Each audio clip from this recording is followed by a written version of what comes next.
and happy Wednesday. If you're watching before 11, remember we have morning meeting today. Today is our Motivational Wednesday. A little bit we're going to meet my friend Mike Rock. He's an actor, he's a producer, he's an improviser, writer, all around great and amazing person.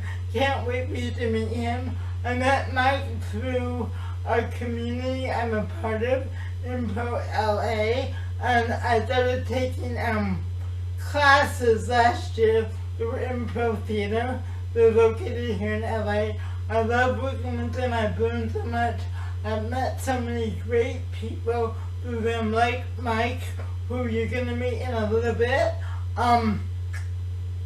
Also, another thing, I'm going to start sending out emails every Thursday. Used to do it Friday, but I'm going to do it every Thursday. That will always include your character creation work and your Tuesday to be classes. We'll look for that email tomorrow night. But before we go meet Mike, let's do some moving and grooving. It's our Motivational Wednesday where we focus on self-care, self-empowerment, learning how to be the amazing people we are, and celebrating who we are. You can take a break. I'm a hot air balloon that could go to space. With the air, like I don't care, baby, by the way. Because I'm happy. Come along if you feel like a room without a roof. Because I'm happy. Come along if you feel like happiness is the truth. Because I'm happy. Come along if you know what happiness is to you. Because I'm happy. Come along if you feel like that's what you want to do. Here come bad news, talking this and that. Give me all you got, don't hold it back. Well, I should probably warn you, I'll be just fine. No offense to you, don't waste your time. Here's why. Because I'm happy. Come along if you feel like a room without a roof. Because I'm happy. Come along if you feel like happiness is the truth. Because I'm happy. Come along if you know what happiness is to you. Because I'm happy. Come along if you feel like that's what you want to do. Bring me down, can't none bring me down. Your love is too high. Bring me down, can't none bring me down. I said, bring me down, can't none bring me down. Your love is too high. Bring me down, You're not gonna stop? bring me down. Alright guys, great warm up, great song. Guys, I really, like I said, I love to play songs that make me feel good, especially on a Motivational Wednesday. So, let's go up to my porch and talk to my friend Mike. He's a really great guy. I'm sure you're gonna think he's just as wonderful as I do when you hear what he had to share for us, with us. So, let's go meet Mike, okay? Hello everyone, I'm back on my porch. That was a great warm up with you guys. I want to welcome to my home my good friend Mike Rock. How are you, Mike? Ooh, hi, Diana. It's so exciting to be here. Thank you. Well, Doing good. It's been a really busy day. Everybody, I should tell your class that I was late to your porch because it's been such a busy day for me, and I'm so glad that I was still able to come and have this luxurious view with these pillows. Hey!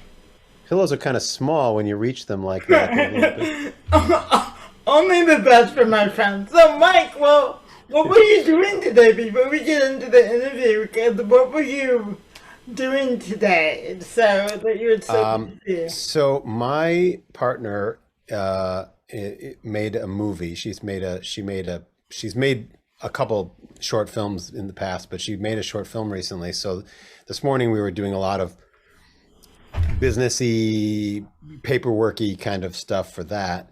And also with improv theater, I do a lot of managerial or administrative type of tasks, as well as faculty and performing type of stuff.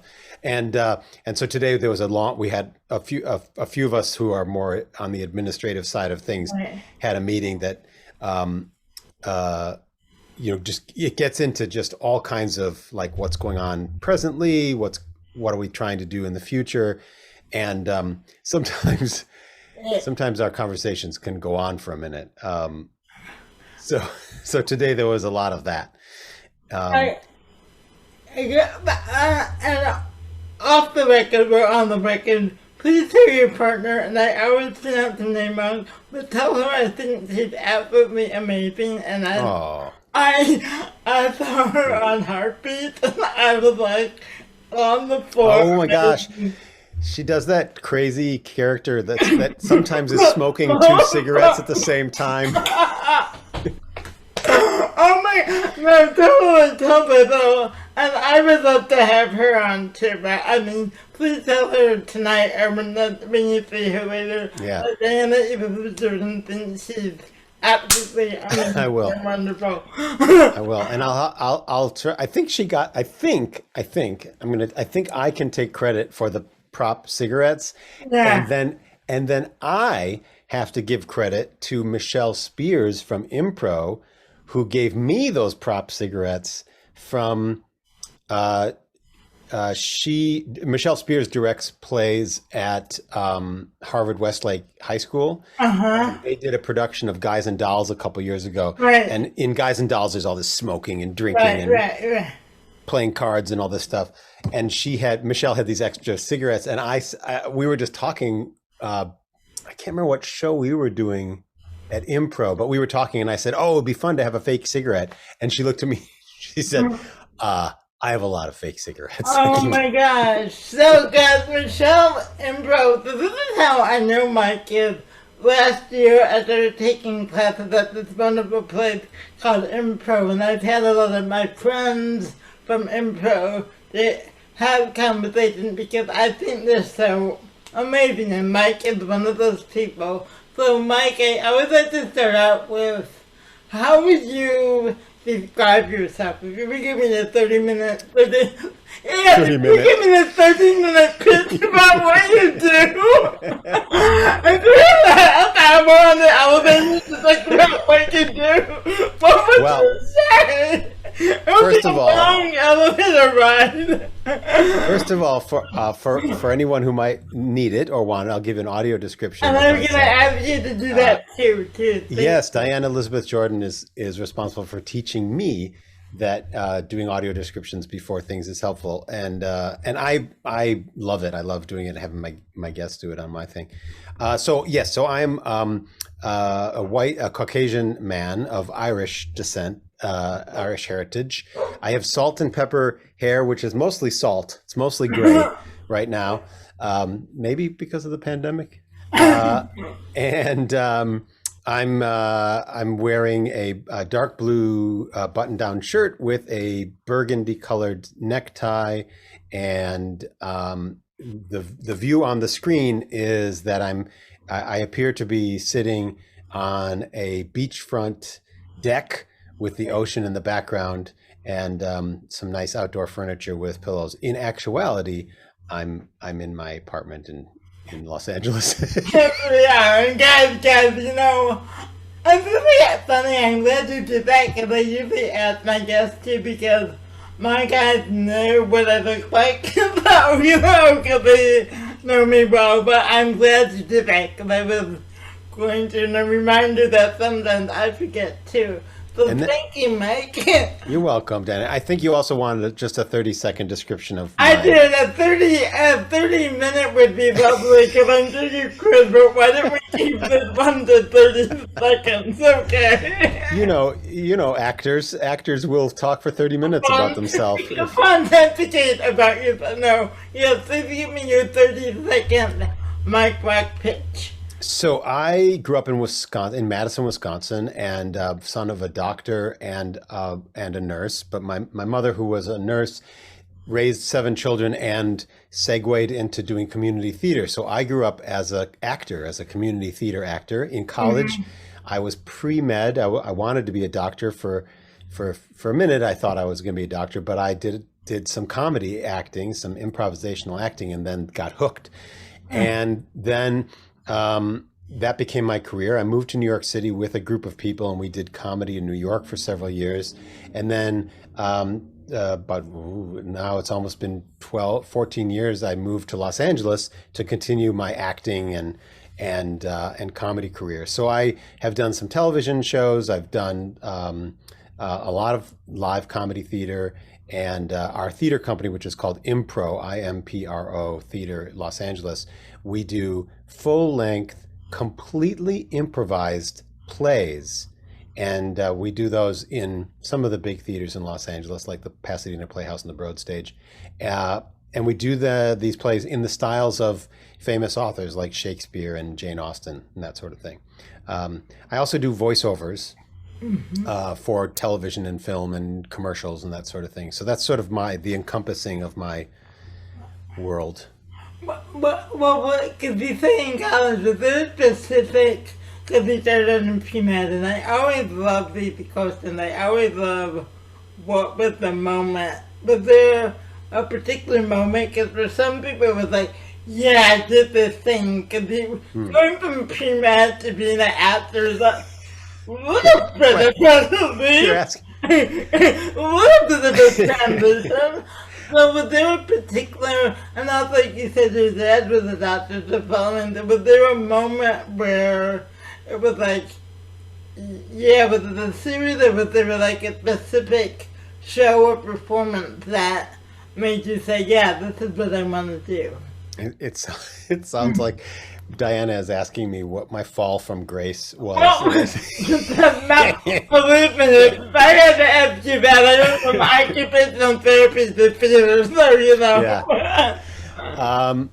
Well, when I got to high school, I became very serious about academics, and I thought that high school meant, this is so funny to say this now, looking back, Right. when you're older, anyone who's younger out there, you start to look back at things that you thought and you realize, oh man, that was ridiculous. But when I got to high school, I thought, okay, you guys, this is serious. And I have to study really hard. And I did. And so I kind of abandoned my acting that I loved to do as a kid. I kind of abandoned it for a couple of years in high school. And then my senior year in high school, I did one musical. I did West Side Story. And when I did that, I thought, oh, wait a minute. I am an actor. That's what I want to do. And then somehow over the course of the summer after high school, that all went away. That thought of like, oh, I'm an actor. That's what I should do. That all went away. And I went back to feeling like I had to be serious. And that's when I decided, okay, I'm going to be pre-med, which means I'm going to take chemistry and physics and all the science classes and that sort of thing and prepare for medical school. But about 3 years into college, I suddenly saw that there was a play and they were having auditions. And a friend of mine who I worked with at this restaurant said, you've done some acting. Are you going to audition for this play? And I said, yeah, I think I am. And I got this tiny, tiny, tiny one-line part. And during that play, during the rehearsals for that play, when I was a junior in college, someone came to a rehearsal who had been a student at University of Wisconsin and said, hi, I used to be an acting student here. How's it going? And we were like, oh, we're in the middle of rehearsal. And he said, I'm starting this comedy show that's going to be improvisational comedy. And this was before Whose Line Is It Anyway? Right. So a lot of us didn't even really know what it meant when they said improv comedy or improvisational comedy. And I went to the audition for that. And the day after the audition, they said, "Oh, we want you in our show." And that's when it started. It's kind of, I was a junior in college. I was finishing my prerequisite classes. I was majoring in psychology and finishing my prerequisite classes for medical school. And this thing happened with this show. And I said, "Oh man, this is really great." And we started performing about 4 or 5 months later, something like that. We started doing shows in front of the public. And within a few weeks, I thought to myself, "Oh boy, I think this is what I'm supposed to be doing." And I was in a graduate level psychology class about decision making. And I said and the professor offered, there are these, in decision making psychology, there are these major schools of thought. How did Napoleon decide to, go into what became Waterloo? How did, these gigantic decisions from history are sort of the material that decision-making psychologists talk about a lot, and economists and things like that. And he offered that for your final paper, you could either analyze this historic decision from, 5th century, whatever, or you could analyze this decision, or you could do your own project. And I asked permission if I could analyze the decision of what to do with my career. Wow. And the professor said, "Yes, of course, do it." Wow. And I had to do it in the framework of a decision-making model, Wow. like a one that exists, sort of like if you want to figure out some question in math, you have to put it through the Pythagorean theorem, or you have to put it through, some other mathematical model. I put it through this analysis, and I showed it to him, and he gave me an A on the paper. And he said, you should be an actor. That's what you should follow that. You've made this decision. You've made it clear how you want it to go. That's what you should do. Oh, I love, like I said, I just love, because I think we all come to this craft from many different paths, and I always love what makes someone decide, this is what I want to do. So how did you get from Madison to, you went to New York, right? What was that? Yeah. So we were a very popular theater improv show in Madison, and we were doing like 6 or 7 performances a week, and we were being hired by, businesses to do their holiday parties, and we were hired by dorm rooms, dorm buildings to do performances at their dorm, whatever semester party, and that sort of thing. And there were about 20 people in our company, but there was a group of about 6 or 7 of us. I say 6 or 7 because it kind of fluctuated, who were really excited about what's next for our career. And not that everybody else wasn't excited about their career. It's just that there was this smaller group of us that were really like, we'd stay up very late at night talking about our futures and that sort of thing. And over the course of about a year, 6 of us all moved to New York City. And I got permission to start a branch of that comedy show that we were doing in New York. It was there's this improv form that was started by Keith Johnstone and his Loose Moose Theater Company in Canada, and it was called Theater Sports, and that's traveled around the world, and there are theater sports branches all over the world doing improv. And my group in Madison was the Madison, Wisconsin Theater Sports branch. Wow. But the guy who started our show in Wisconsin kind of broke ranks. That's a polite way to say it. Broke ranks with Keith Johnstone, and he changed the name of his show, which was what I was doing. He changed it to this thing called Comedy Sports, and he made some minor changes to how the show goes Right. and made it into its own separate business. Now that's a bone of contention for decades with, the theater sports folks.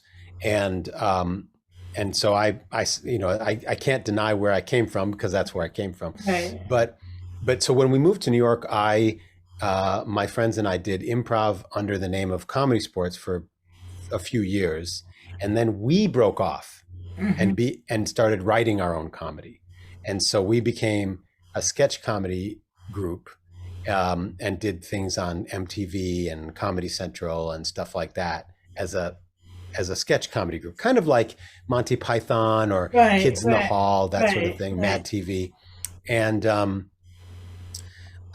then we were loving it. We were having a great time, and we did like the Edinburgh Festival in Scotland and Montreal Just for Laughs Festival and all that sort of thing. And then after a few years, like our opportunities sort of kind of dwindled, and we looked at each other and said, well, maybe we've reached the end of the road on our group. And that's when one guy moved away to Los Angeles right away, and another guy moved to Virginia, Delaware, Washington, D.C. area, became a journalist. And so we all kind of like scattered to the winds. And I stayed in New York for a couple of years and did a lot of television commercials and Right. did a little bit of theater, took a lot of acting classes. And then in the mid 2000s, I got a job in Los Angeles, a voiceover job. And so I moved here, and that's kind of that. So then when I left New York and came to Los Angeles, I was like, for the first time in, a very long time, I was a solo, independent, performer person. I was no longer associated with any sort of a group. Right. Yeah, and that was a hard transition to make from spending many, many years not only being part of a group, but being the boss, like being, not the boss isn't the right word, being the artistic like figurehead or whatever. Right. It was a hard transition. What do you think? Because I talked a lot to my guys. We talked a lot about resiliency, especially this last year. And so, what do you think helped you get into that transition? And when you go through those tough times, as we've been through, what do you think helped you get through from one step to? What do you rely on? I think that's a great question, Diana. I think that a big part of it for me is how fortunate I was to be born into a family that were interested in what I do and supportive of what I do and that sort of thing. And parents all along the way who were,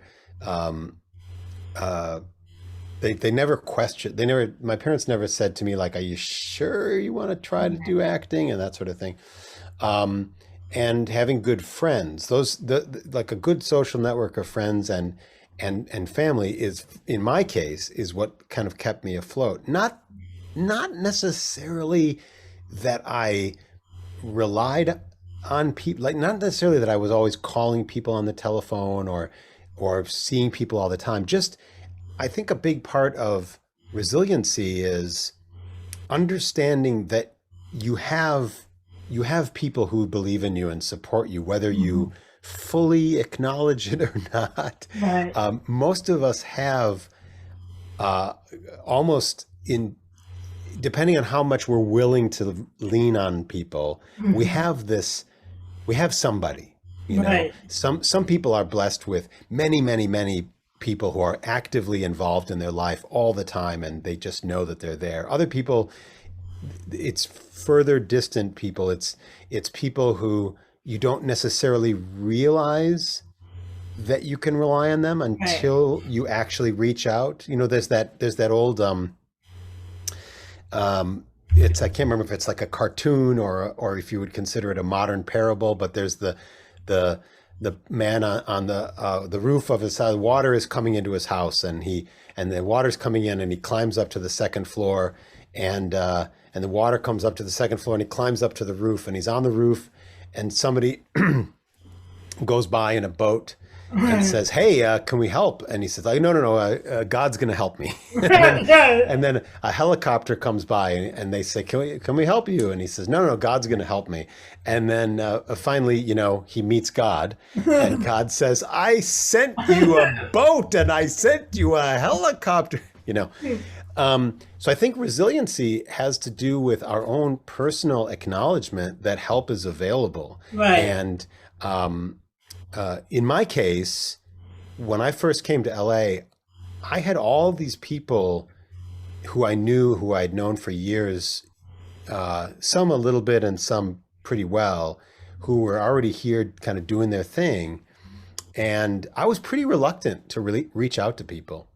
And it really took some social events, like being invited by happenstance, being invited to a birthday party, or being invited to see somebody's show or something like that, and then running into people and thinking to myself, "Oh, I don't have to stay home and sit on the couch all the time. I know people here. I have people I can reach out to."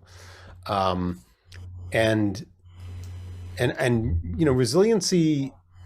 resiliency is it's really a dynamic system. It's not a certainly, I'm not taking away from the fact that some people build resiliency when they are isolated and alone and just have to look inward, and with prayer, with meditation, with exercise, all these other things. But I do believe that resiliency is a dynamic system where you look to what you have, what resources you have, inner resources and around you, and you allow yourself the humility to take steps to take care of yourself, the humility to go out and take a walk, the humility to open a window and breathe fresh air, the humility to eat healthful food, to call a friend, to email somebody, that sort of thing. It's very tough to acknowledge sometimes that we can't go it alone. I agree. I totally agree. And sometimes I think it's defining what alone means. I mean, I don't. And I think I realized a lot this year too. I may not have a romantic partner, but I'm not alone. I mean, I think those are people who have partners awesome, but I think there's a thing where if you don't, you're completely. And I think there's a difference between being alone and lonely and by myself. So I may not have that someone to come home to or here to say, "I love you, I have this great life." And I think that's part of recognizing resiliency too, is like recognizing your gifts that you do have, because I think people focus a lot, especially in this career, on what we don't have. I'm not on the series, I'm not this. So how do you define success? Because you've worked in TV, you've done a lot, you do a lot. You produced a show I was on that you weren't a part of, so you produced. So how do you find success? And it seems like you also support other people and they're manifesting what they want. So how do you find success, and why is it also important for you to create opportunities for other people? Because you created, inviting me to be on the sitcom, created a wonderful opportunity for me, which I thank you so much for. So how do you find that? How do you define success, and what is your goal in opening that up for other people through teaching, producing, and the other things that you do? I think that's a great question. And by the way, thank you for doing 90. We had these two shows for your students to understand. We had these two shows on the Impro Theater online streaming channel that were co-directed by Tatiana Godfrey and Marianne Sufu. And one on Friday nights it was 90s sitcom, which was ridiculous and hilarious. And on Saturdays it was Black Magic School. So it was sort of like Harry Potter. It was like Tatiana and Marianne described it as an the all black Harry Harry Potter. Potter for black people. Oh my gosh, those were so fun, and I assume that Marianne and Tati will want to bring those back someday. But we're on hiatus right now with those. Anyway, thank you for doing it, Diana. Oh, it was so much fun. You were this authority figure in, I can't remember which performance it was, but you were this like person. Were you like sort of like a counselor or a therapist? Yeah, there was one more. It's funny when I do improv, it goes, I remember, and then I like totally forget it because I'm like in the moment. Yeah. But yeah, I think I did do a couple of I think I love to do that type of authority characters because I have so much issues with conflict in my real life. It's so much easier to do. Yes, you're not alone in that. Yeah, so Diana was like bridging the gap, like trying to negotiate between two different, trying to like play both sides of this argument and trying to keep people happy. It was really wonderful. Anyway, but that wasn't your question. I think success is finding a sense of fulfillment in doing something that you enjoy doing. So, I enjoy eating tacos, but eating tacos is not going to pay the bills, Right. and it gives me nourishment and it gives me a sense of fullness, Right. but it doesn't give me fulfillment. Right. Finding a sense of fulfillment and in doing something that you love, for me, means if I love the sense of satisfaction of watching a brand new Toyota Prius come off the assembly line, Right. and I was the person who put in the instrument panel or something like that, and I enjoy the challenge of each different car comes down the assembly line and I put in the instrument panel, and if I enjoy doing that work and I'm paid and I like the people that are around me in the factory, and I have a sense of pride when the new Toyota Prius comes off the assembly line, then for me, that is success. Right. If I am an actor and I, audition a lot, but I really don't feel good about auditioning, or if I get the occasional job on television or the occasional job on film or something, and I sort of do it, but I want a bigger job. I want to be, if I sort of do it in a grumpy way, because then I'm not getting fulfillment. Right. And if I'm not getting fulfillment, as that's not success to me. Success is this weird, it's sort of like an amorphous blob in a lot of ways, because we all know examples. I assume many of us know examples of people who quote unquote appear to have everything. Oh, great. Right. People who are wealthy, or have a big house, or have a big family, or have they own a business or something like that. We all have examples of these people who are not happy. So they are not feeling fulfilled. So therefore, they do not meet my standard of success, right? Mm-hmm. For me, I think that you can have a sense of fulfillment parallel with ambition, parallel with vision, parallel with being goal directed. You can say to yourself, I'm this comes down to sort of a Zen, a Buddhism kind of point of view of being happy in the present moment. All I have is this present moment, and I choose to be happy in this present moment. Right. So if I get an audition for a TV show, even if I don't really love the role that I'm being asked to audition for, if I say to myself, well, this is an opportunity for me to do this thing I love doing, which is acting. Right. Okay. It's only going to last 30 seconds.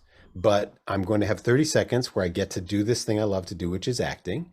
And then I'm going to send that to a person who's going to, look at it and decide if they like it or not, et cetera, et cetera. So success is feeling a sense of fulfillment, doing what you love to do, and enjoying rewards, whether they're internal or external rewards along the way. I know that for me, there have been times in my life when most of my, income, most of my rent was being paid, most of my, all my expenses were being taken care of by the job that I had at that moment. So there were times in my life when I can say absolutely 100% I am a working actor or a working artist, making a living, making a sustainable living doing what I love to do. And then there have been times in my life when I haven't been working very much and I haven't been making money doing what I love to do. That doesn't mean that I'm not successful. It simply means that at that present moment, the business balance sheet wasn't sort of in favor of my art supporting my sustaining myself. Right. So that's why I kind of make that distinction, because the raw fact is, you can be, there's only so much room for people who you recognize, as a movie star or a TV star or something like that. There's only really so much room for that kind of success. So for creative people, actors, writers, directors, producers, artists, dancers, musicians, singers, etc. For creative people, we all have to have if we're smart, we have to have a realistic understanding of this definition of success. And if your definition of success is not in hand with your sense of self-fulfillment, self-worth, then you need to re-examine your definition of success. Because if your definition of success is money, and then you get the money, and then you don't feel fulfillment, are you successful?